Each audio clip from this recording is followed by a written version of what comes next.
본 프로그램은 정부 방역 수칙을 준수하여 녹음하였습니다.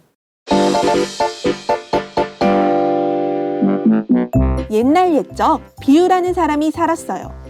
그는 2000년이라는 긴 세월 동안 무언가를 찾기 위해 하루도 빠짐없이 세계 곳곳을 누비고 다녔답니다. 그날도 비유는 문 밖으로 나서던 참이었어요.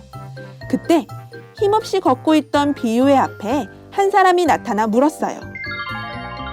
도대체 무얼 찾으러 매일 나가는 거요? 비유는 대답했어요. 저는 실상을 찾고 있어요. 저희 분신과도 같은 존재예요. 비유 앞에 혜성처럼 등장한 낯선이는 비유의 말이 별거 아니라는 듯이 대답했어요. 실상? 나 참 그게 뭐라고. 아직도 어디 있는지 모른다고요? 비유는 눈이 번뜩이며 말했어요. 도대체 그게 어디 있단 말이죠? 어디 있는지 말만 해준다면 내 모든 걸 팔아서 당신에게 주겠어요. 낯선이는 대답했어요. 당신이 무엇을 가지고 있건 그건 필요 없어요. 대가를 바라지 않으니까요. 비유는 대답했어요. 그럼 당장 알려주세요. 당신이 2000년 동안 찾아다니던 실상은 신천지 비유와 실상 증거 세미나. 2022년 1월 3일부터 매주 월요일, 목요일 오전 10시. 25일차 동안 12개 언어로 성경을 배울 수 있는 절호의 기회. 어디서 들을 수 있죠? 신천지 공식 유튜브 채널을 찾아주세요.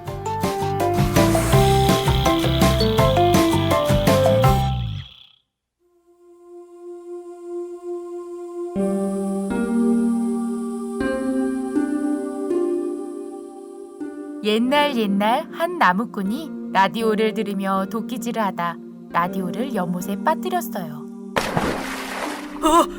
아니 이를 어째? 어허허, 이 한해파 시즌1이 나오는 낡은 라디오가 네 것이냐? 제 라디오는 그게 아닙니다. 그렇다면 한해파 시즌4가 나오는 이 라디오가 네 것이냐? 제 라디오는 그렇게 생기지 않았습니다, 산신령님. 아주 기특한 지고, 내 너에게 한해파 시즌5가 나오는 이 라디오를 주겠다. 아하하하하하.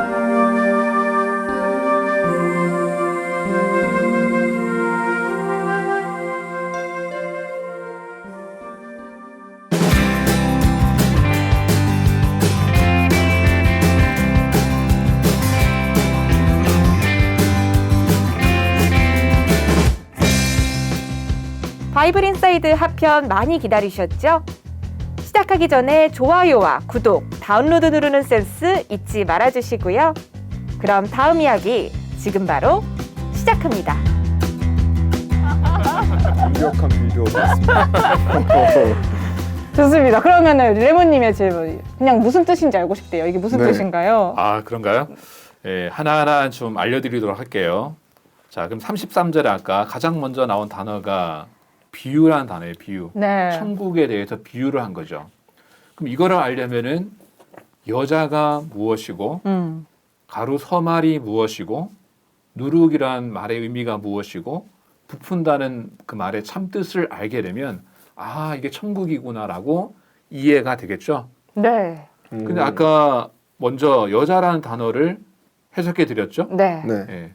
여자가 뭐였습니까, 우리 레몬님? 목자죠. 예, 잘 기억하시네, 목자. 네, 그 목자가 가루 서말 속에 전부 부풀게 한 누룩과 같은 것이 천국이다. 일단 이렇게 말할 수 있죠. 네. 네. 그러면 이제 그 다음 무엇을 알아야 될까요?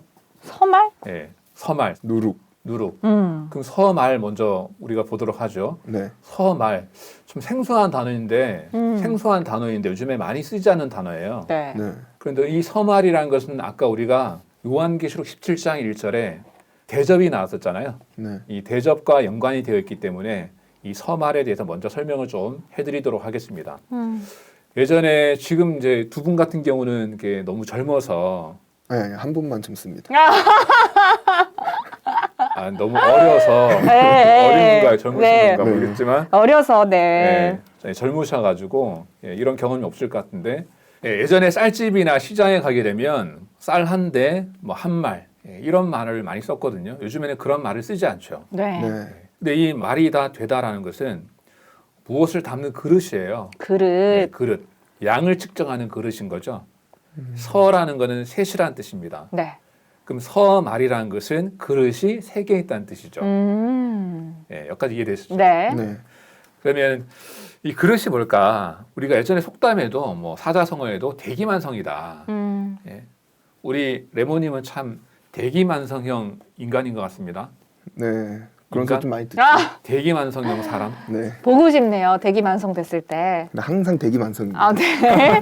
교만하네요. 아니, 네. 그러니까 더 이상 발전을 안 하고 그곳에 머무는 거죠. 대기만성이란 뜻을 모르는 것 같네요. 그러신 것 같은데. 네. 제가 해석해드리면 네. 크게 될 사람은 늦게 이루어진다는 뜻이죠. 네. 그러면 기자가 그릇 기자거든요. 음. 예. 그 사람을 그릇으로 비유한 거죠. 네. 또 이런 말도 해요. 우리가 아, 그 사람 참 종지 그릇 같아. 간장 종지 같아. 네. 뭐 이런 말도 하잖아요. 네. 그 이 말은 그 사람의 참 마음이 예, 밴댕이 소갈딱지 같다. 어우, 예. 네. 합이 잘 맞네요. 네. 뭐 마음이 좁다 이런 의미로 쓰여지죠. 그러니까 이제 세상에서도 사람을 그릇으로 비유합니다. 네. 근데 우리가 이 답을 또한 어디에서 찾아야 된다고요? 성경에서. 성경. 네, 성경에서 찾아야 되겠죠. 네. 그 성경에서도 사도행전 9장 15절에 가보게 되면 예수님이 바울을 두고 이 사람은 나의 택한 그릇이다라고 비유를 하거든요. 네. 그러니까 사람의 마음을 그릇으로 비유를 한 거예요. 그렇다면 네. 왜 사람을 그릇으로 비유했을까? 그러게요. 왜요? 왜 사람을 그 많은 만물이 많이 있는데 왜 사람을 그릇으로 비유했을까? 이런 것도 좀 생각을 해봐야 되잖아요. 네. 네. 다 이유가 있겠죠. 그렇군요. 답이 다 어디에? 아, 성경에 성경에 있겠죠. 지적 호기심이 지금 마구마구 늘어나고 있습니다. 네. 그럼 왜 사람을 그릇으로 비유하였느냐? 왜 그러냐면 이 세상에 그 어느 무엇도 하나님의 말씀을 담을 수 있는 것은 없습니다. 네. 그런데 유일하게 사람이란 존재는 하나님의 말씀을 담을 수 있거든요. 네. 그렇기 때문에 그릇으로 비유를 한 거예요. 네. 조금 더 부연 설명해 드리면 여러분 밥그릇에 하나님의 말씀을 담을 수 있을까? 성경책은 담을 수 있어도 하나님의 말씀을 담을 수 없다는 거죠. 네. 그리고 사람이 아닌 뭐 개나 돼지 같은 동물들에게 하나님의 말씀을 담을 수 있을까? 이 담겨졌다는 의미가 뭐냐면요. 그거를 말할 수 있다는 거예요. 말할 수 있다. 예, 우리가 보통 이런 말 하죠. 어느 날 내가 어떤 말을 했더니 그 사람이 야, 너 아직까지 그거 마음에 담아두고 있냐? 아. 그런 말 하죠. 네. 아직까지 너 그거 마음에 네. 담아두고 있어 그러잖아요. 네. 예. 담겼네. 담겨져 있는 거를 뭘로 표현한 거죠? 말로 표현한 거예요. 아. 그릇에 담은 것처럼 마음 안에 담고 있다는 거네. 그 그렇죠. 말을. 그렇죠. 아. 그러니까 개나 돼지나 동물 같은 경우는 하나님의 말씀을 말할 수가 없잖아요. 네. 그러니까 담을 수가 없다는 거죠. 네. 담겼다라는 의미, 또 이제 그릇의 의미에 대해서 마음이란 거죠. 이 네. 부분을 알았는데 그럼 강사님 누룩은 어떤 뜻인가요? 예, 누룩은 결론적으로 말씀드리면 교훈의 말씀인데요. 이것이 왜 교훈의 말씀인가는 다음에 기회가 된다면 또 자세히 설명을 해드리도록 하겠습니다. 와, 현기증 날 것 같네요. 아, 근데 저도 좀 말씀을 다 드리고 싶은데 네. 네. 예, 오늘 이제 그 17장 1절을 하기로 했기 때문에 네. 그걸 좀 매듭을 재야 될 것 같아요. 아, 맞아요. 그럼 다음에 또 와서 해주신다는 그런 말씀이신가요? 아, 그렇게 되는 건가요? 네. 아우, 좋습니다. 예, 노력해 보겠습니다. 아, 또 우리 하늘파 바이블 인사이드에서는 비유에 대해서도 자세히 또 다뤘던 편이 있습니다. 궁금하신 분들은 꼭 클릭해서 또 들어오시기 바랍니다. 네. 자, 이렇게 누룩에 대해서도 좀 이야기를 해주시고 계시고 하면서 좀 마태복음 13장 33절을 또 파헤쳐서 얘기를 좀 해주셨어요. 금방 말씀드린 마태복음 13장 33절을 꼭 네, 조금만 좋습니다. 매듭 짓고 넘어갈게요. 네. 아까 비유한 여자는 목자였고요. 그릇은 사람의 마음이고 누룩은 교훈의 말씀이다. 그리고 부푼다는 의미는 변화시킨다, 변화된다는 의미입니다. 그럼 그 구절을 우리가 해석을 해보게 되면 천국에 대한 내용이니까 하나님의 목자가 되겠죠, 여자는. 하나님의 목자가 사람의 마음에 하나님의 교훈, 하나님의 말씀을 담아서 그 사람이 하나님의 모양과 형상대로 변화되도록 해서 천국에 가게 한다. 음. 이렇게 해석이 되겠습니다. 아. 네, 조금 더 이해를 돕자면 초림 때 하나님의 목자인 여자로 비유된 누가 있냐면 예수님. 예수님. 예수님을 여자로 비유할 수 있는 거예요. 네. 예수님이 누룩과도 같은 하나님의 교훈의 말씀을 제자들의 마음 그릇에 담으니까 제자들이 어떻게 되느냐? 하나님의 모양과 형상대로 변화가 되겠죠. 네. 네. 그렇게 변화받아 그 제자들은 천국에 갈 수 있다. 천국에 가게 된다. 아. 지금 저희가 계시록 17장에서 음료를 필두로 한 미스테리한 단어들을 지금 이해를 하려다 보니 비유라는 속성에 대해서 강사님이 마태복음 13장을 예시로 들어서 네. 좀 얘기를 해주셨어요. 이게 실제적인 뭐 존재를 나타낸다. 뭐 이것보다도 비유한 뜻이 있기 때문에 성경 안에서 무엇을 비유하고 있고 이 비유의 뜻이 무엇인지를 알아야 이 말씀을 이해할 수 있다. 이렇게 볼 수 있을 것 같은데 그러면 이 계시록의 음료는 무엇일까요? 네, 이제 다시 본론으로 네. 계시록으로 돌아와 보도록 하겠습니다. 자, 이 음녀, 큰 음녀, 말 그대로 본다면 처음에 서두에 말씀드린 대로 음행한 여자. 음행했다는 의미는 원래 남편이 있는데 다른 남자의 씨를 받았다는 겁니다. 네. 그걸 다른 말로 바람 폈다. 이렇게 되는 거죠. 네. 그럼 비유한 여자는 뭐라고 말씀드렸었죠? 목자죠. 목자. 목자는 누구의 씨를 받아야 됩니까? 누구의 씨를 가지고 있어야 됩니까? 누구의 말씀을 전해야 됩니까? 하나님의 말씀. 아, 그렇죠. 하나님의 말씀을 전해야 되겠죠. 네. 하나님의 말씀을 가지고 하나님의 말씀으로 영적인 자녀를 낳고 길러야 하는데 이 목자가 하나님의 말씀이 아닌 말, 하나님의 뜻과는 정반대되는 내용들을 성도들에게 가르치는 목자가 있거든요. 네. 이러한 목자를 음녀라고 하는 겁니다. 자, 오늘 배운 것을 예로 든다면 음녀를 하나님의 말씀을 전하지 않는 목자라고 하는 게 이치적입니까? 아니면은 음녀를 천주교회 또는 교황이라고 하는 것이 이치적입니까? 하나님의 말씀을 마땅히 전해야 하는 목자가 하나님의 말씀을 전하지 않고 있다. 그래서 음녀다. 라고 말하는 게 이치적인지 빨간 옷 입고 있으니까 뭐 지팡이 들고 있으니까 교황이다. 천주교회 교황이다. 라고 말하는 게 이치적인지 무엇이 이치적인가요? 레몬님. 전자가 당연히 이치적이죠. 네, 당연히 상식적으로도 그래요. 네. 네, 쉬워요. 네. 네. 음녀를 로마의 천주교회다. 음. 교황이라고 알려주는 목자는 과연 어떤 목자라고 할 수 있을까? 판단은 여러분들에게 맡기겠습니다. 계시록에 대해서 이 성경에 대해서 이해 안 되는 부분들 때문에 좀 오해가 되고 좀 반감이 들어서 이 계시록 공부를 제대로 못 하셨던 분들 한번 이 설명만 들어도 아 내가 잘 몰랐을 수 있겠구나 한번 알아봐야겠다 이런 좀 생각이 드는 계기가 좀 됐으면 좋겠다는 생각이 들고 있어요. 네네. 자 그럼 음료 조금 더 파헤쳐서 음료가 크댔잖아요. 네네. 커다란 음료 이게 뭔가요? 네, 이 크다는 의미는 어렵지 않은데요. 네. 그 큰 음녀라는 것은 목자들 중에서도 크다라는 의미인데 그 크다라는 것은 우두머리 역할을 하기 때문에 크다라고 하는 겁니다. 우리가 세상에 어둠의 조직 있잖아요. 어둠의 조직 네. 네. 할 때 큰 형님 이렇게 말하는 네. 거 들어보셨죠? 네. 예. 혹시 레몬님 네. 큰 형님 아니셨나요? 아, 왜 그러시죠? 아, 누아르 영화 이런 데서 많이 봤어요. 네. 네. 저도 영화로만 봤습니다. 되게 강조하시네요. 네. 네.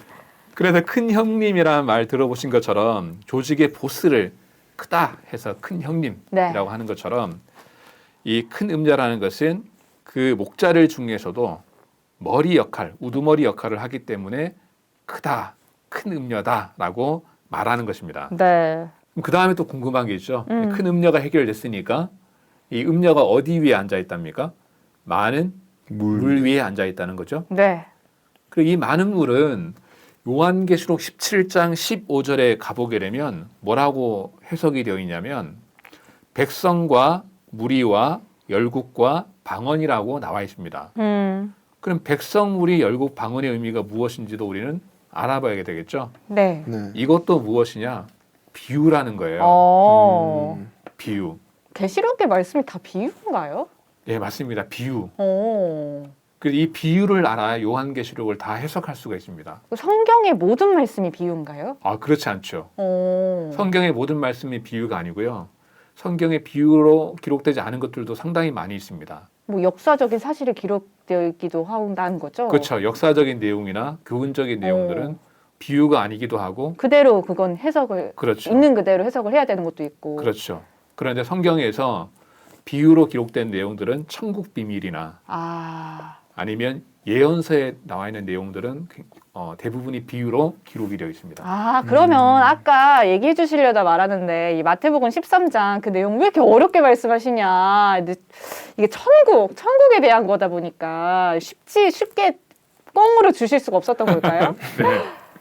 천국에 대한 내용을 거기 마태 13장 보게 되면 천국 비밀이라 나오거든요. 네. 아무나에게 알려줄 수 없다는 거죠. 아, 그렇군요. 그 많은 문화에게 알려줄 수 없는 이유도 성경에 답이 있겠죠. 아, 그럼 이 계시록을 이렇게 어렵게 한 단어 이해해서 비유를 알아야만 알 수 있겠다는 것은 이 내용에 우리 지난 시간에도 말씀해 주셨거든요, 강사님이. 천국의 핵심적인 것들이 들어있기 때문에 꼭 알아야겠네요. 그러면은 알아야 천국 갈 거 아니에요. 그렇죠. 꼭 아셔야죠. 아, 그래서 시온 기독교 선교센터의 문을 꼭 두드리시기 그렇군요. 바랍니다. 비대면으로도 집에서도 방구석에서도 볼 수 있는 네. 온라인 시원 선교센터를 두드려 주시면 좋겠습니다. 자, 지금 많은 무리에 앉아 있다. 여기를 얘기하고 있었어요. 예, 맞습니다. 백성무리 열국 방언에 대한 것도 비유라고 말씀드렸죠. 네. 그럼 베드로전서 2장 9절의 말씀이 일단은 기준이 돼야 되는데요. 거기에 보게 되면 어떤 말씀이 나오냐면 왕 같은 제사장이라는 말이 나와요. 그럼 제사장은 어떤 사람이냐? 목자거든요. 말씀을 가르치고 양육하는 목자를 네. 제사장이라고 하거든요. 그럼 제사장, 목자를 무엇으로 비유했냐? 왕이다라고 성경에서는 비유를 합니다. 네. 왕이 나라를 뭐 하죠? 다스리죠. 그럼 목자는 교회를 다스리는 거죠. 나라에 뭐가 있습니까? 백성이 있죠. 교회에 교인들이 있는 것이죠. 네. 나라마다 언어가 다르죠. 이 언어가 방언이거든요. 다르듯이 교회와 교단마다 뭐가 다르냐? 교리가 다릅니다. 네. 열국은 뭐냐? 많은 나라들, 여러 나라를 두고 열국이라 하는 것이죠. 네. 그래서 목자를 왕이라 비유하고 교인들을 백성이라 비유하고 교회를 나라라 비유하고 교리를 방언이다라고 비유를 합니다. 오. 우리 그런 말 들어보지 않았나요? 인산인해를 이루었다. 네. 네. 인산, 사람이 많이 모여 있는 그곳을 산이다, 또 바다다, 바다 해자니까요. 이렇게 이제 비유하거든요.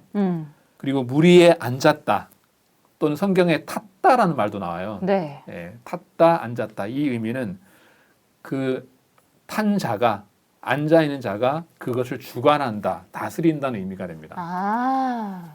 그러니 음녀가 많은 물 위에 앉았다는 것은 하나님의 뜻과는 정반대되는 것들을 가르치는 목자가 존재할 것이고 그 가르침을 받는 성도들도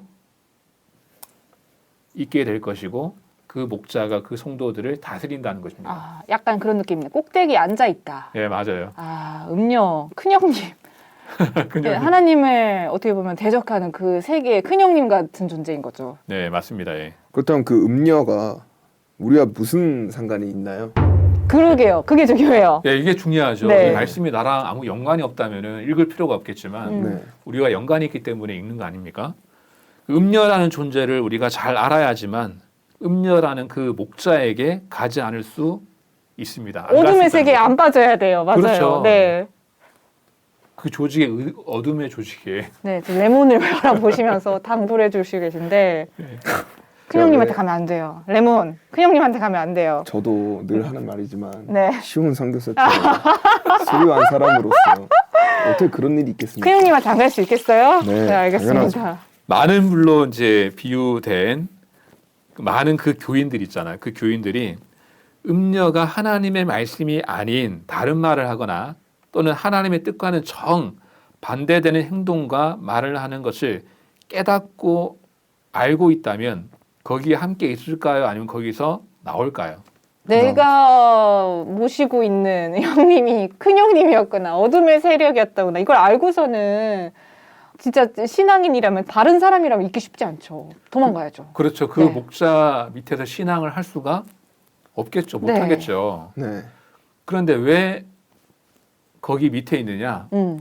음녀가 어떠한 존재인지 모르다 보니까 그 밑에서 신앙을 하는 겁니다. 그러니까 음녀가 어떤 존재인지를 알아야 내가 그 목자에게 가지 않을 수도 있고 네. 설령 그 목자 밑에 있더라도 나올 수가 있는 것이죠.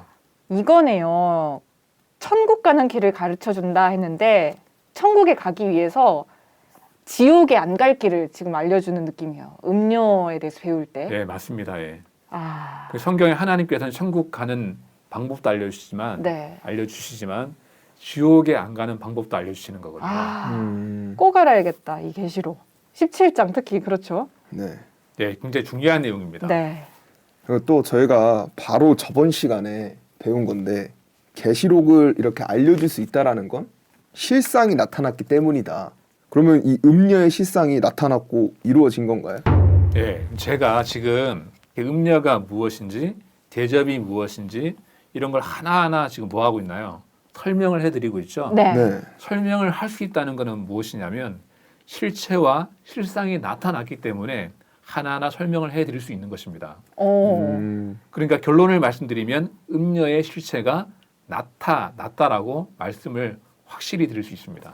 아, 여기서 오해하지 않고 넘어가야 되는 게 그 실체, 실상이 나타났다는 게 음행한 여자가 나타났다 이게 아니라 비유된 뜻대로 음녀와도 같은 하나님을 대적하는 그런 가짜 목자가 나타났고 그 실체 그와 같은 사람이 있다는 거죠. 그렇죠. 아, 네, 하나님의 말씀과 반대되는 내용을 가르쳤고 또 그 가르침을 받는 사람이 있다는 것이죠. 네. 그것을 요한계시록 17장 2절에서는 땅에 거하는 자들이 음행의 포도주에 취했다고 이렇게 말을 하고 있습니다. 이게 도대체 누구예요? 그 실체가 너무 궁금해요. 현기증이 날 것 같습니다, 강사님. 그런가요? 네. 그 실체를 알기 위해서는요. 제가 한 가지 방법 알려드릴게요. 오, 네. 지금 현재 전 세계적으로 유튜브를 통해서 요한계시록 전장 세미나를 진행하고 있습니다.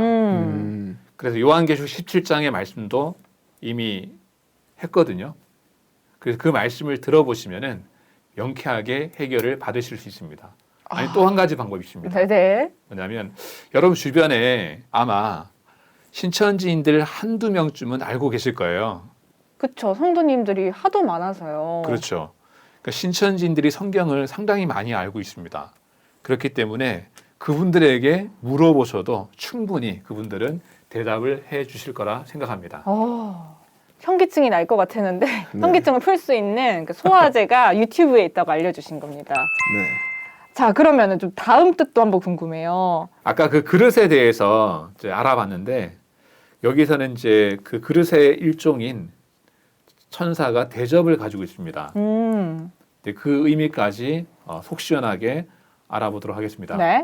자, 그러면 천사가 대접을 가지고 있다고 하는데 당연히 진짜 대접이 실제적인 대접이 아니겠죠?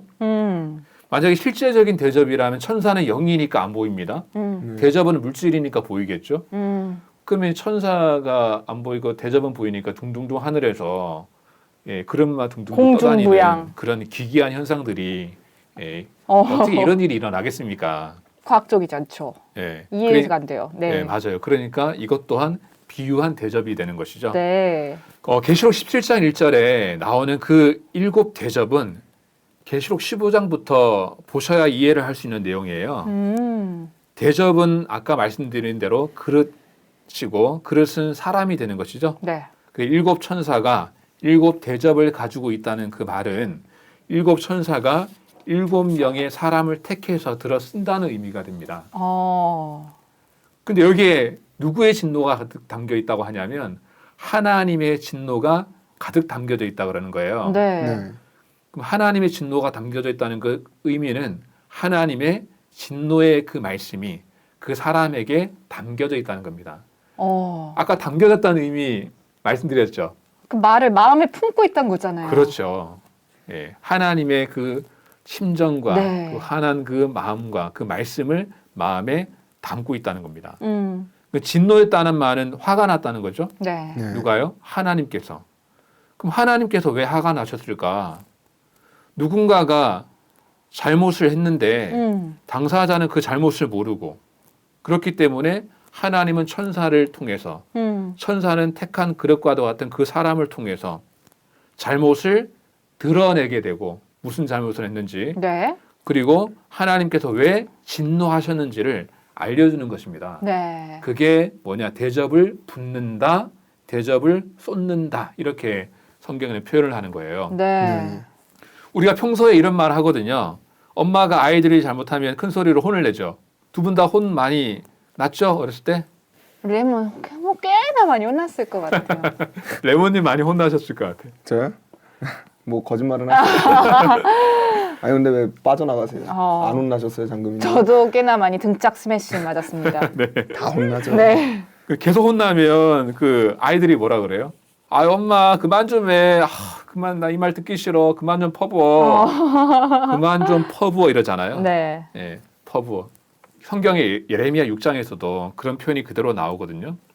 여호와의 분노가 내게 가득하여 참기 어렵도다. 그것을 부어버린다 그래요. 네. 네. 그러니까 하나님의 진노가 담긴 대접이 누가 되냐면 예레미야 선지자가 되어서 그것을 하나님께 잘못한 사람들에게 부어버린다는 거거든요. 네. 네. 부어버린다는 것은 쏟는다는 것이죠. 음. 예, 마음에 담겨져 있는 그것을 말한다는 것입니다. 드러낸다는 거죠. 그들의 잘못을. 네. 그래서 어디에 붙냐면 요한계시록 16장에 보게 되면 땅, 바다, 강과 샘, 해, 짐승의 보좌, 유브라데, 공기 가운데 이것을 쏟게 됩니다. 네. 이것 또한 무엇일까요? 비유겠죠. 그렇군요. 이 비유를 깨닫게 되면 배우게 되면 그 뜻을 자세히 알 수가 있게 됩니다.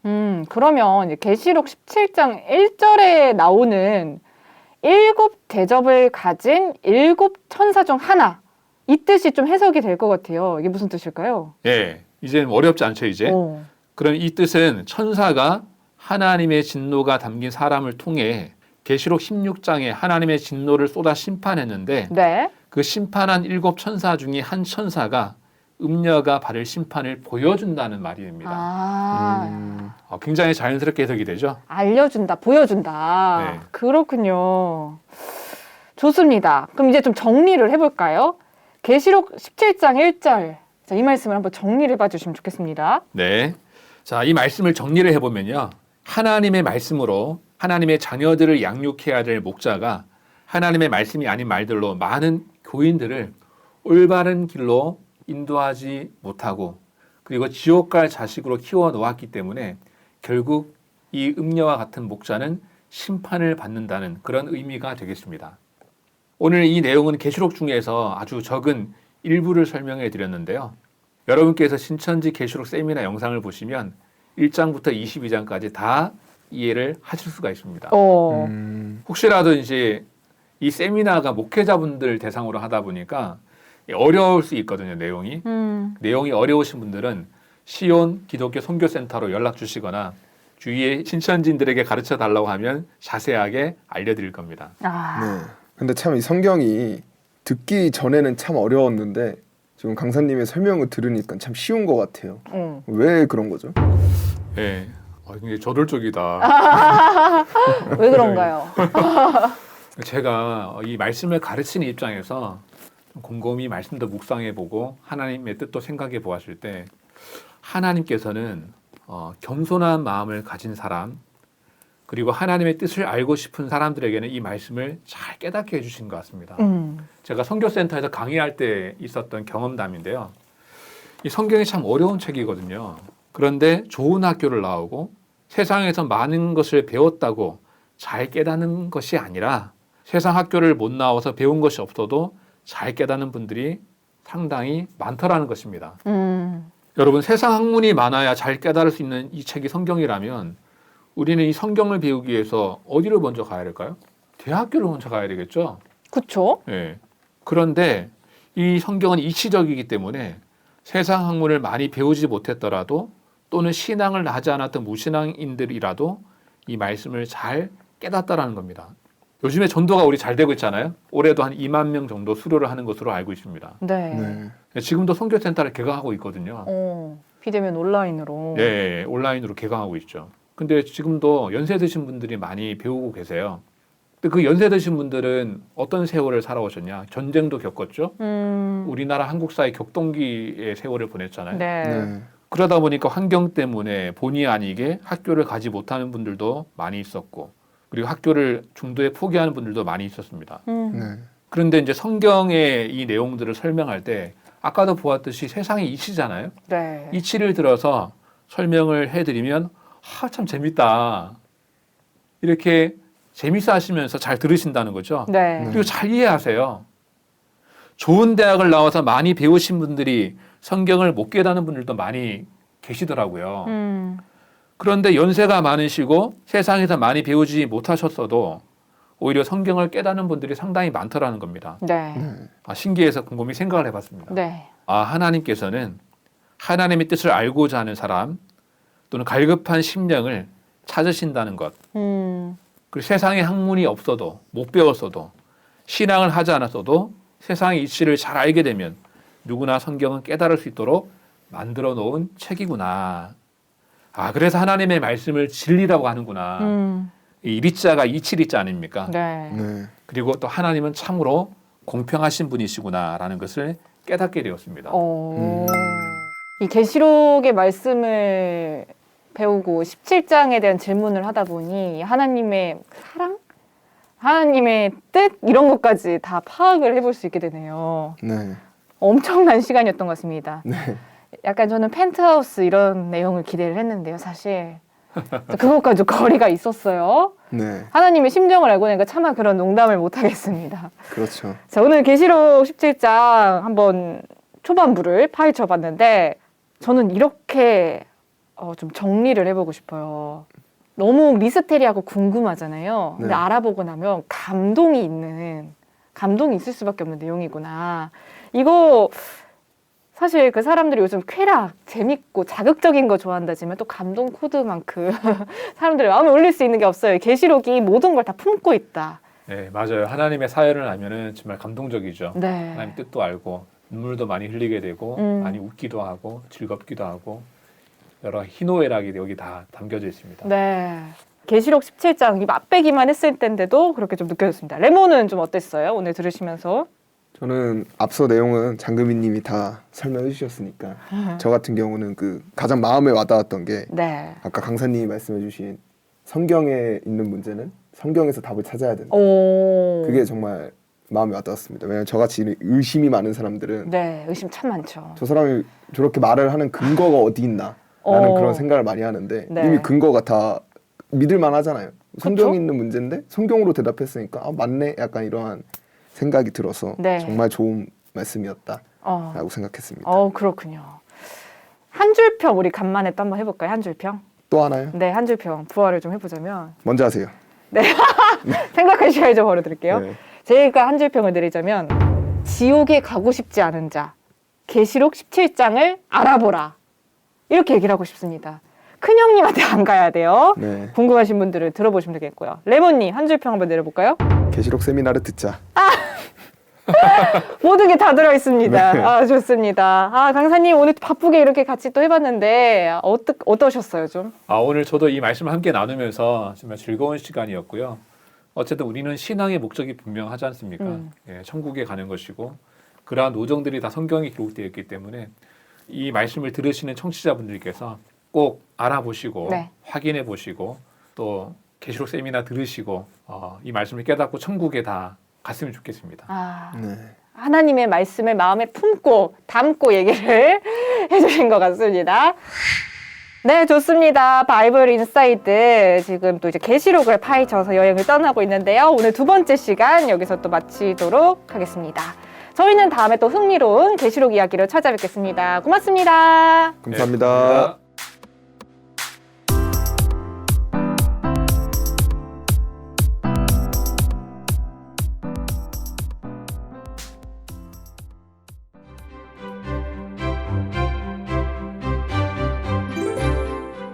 신천지 예수교 증거장막 성전에서는 계시록 세미나에 이어 성경과 계시록을 좀 더 쉽게 이해할 수 있도록 천국 비밀, 비유와 실상 증거 세미나를 준비했습니다.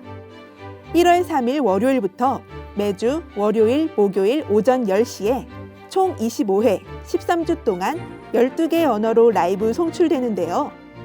하나님께서 말씀을 통해 우리에게 무엇을 약속하셨고 이루시길 원하시는지 깨닫기 원하는 분들의 많은 청취를 바랍니다.